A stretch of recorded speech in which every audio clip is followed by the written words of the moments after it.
Jelas tak? Olahraga lah, kamu dari hobi kalian. Harapannya minta dibuat lapangan supaya latihan lebih giat lagi. Terus apa lagi? Fasilitas? Minta juga. Fasilitas juga ya? Iya. Bu, dengan ibu siapa? Ibu Susi. Ibu Susi ya. Bu, ini memang kondisi sekolah kita memang nggak ada lapangan ya, Bu? Ini sejak dari awal sekolah ini ya, Bu? Awal berdiri. Itu tahun berapa, Bu? Kalau berdiri itu aku kurang paham karena aku tuh mulai tugas di sini 2010. 2010 ya. Nah, setahu Ibu seperjalanan Ibu berkarir di sini, apa yang bisa Bu diceritakan, dibagi-bagi ke masyarakat tentang kondisi sekolah kita ini? Melihat juga lapangan dewe tidak aktif kan. Jadi kalau upacara atau kegiatan operasionalnya seperti apa dilakukan, Bu?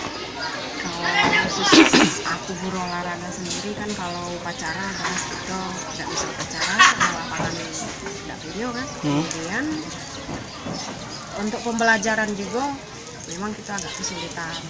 Ada materi-materi yang tidak bisa kita laksanakan secara maksimal karena tidak ada lapangan kan. Tapi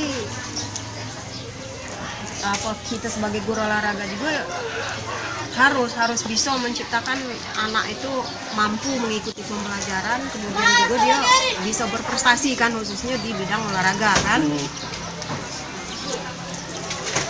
Kita sebenarnya atau sekolah sudah diusulkan untuk bantuan lapangan kan, tapi nggak tahu juga ngapa kita belum dapat giliran atau apa kan, nggak tahu.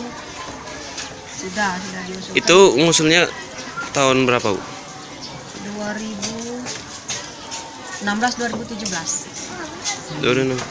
Itu katanya kapan, Bu? Mau 2018. 2018.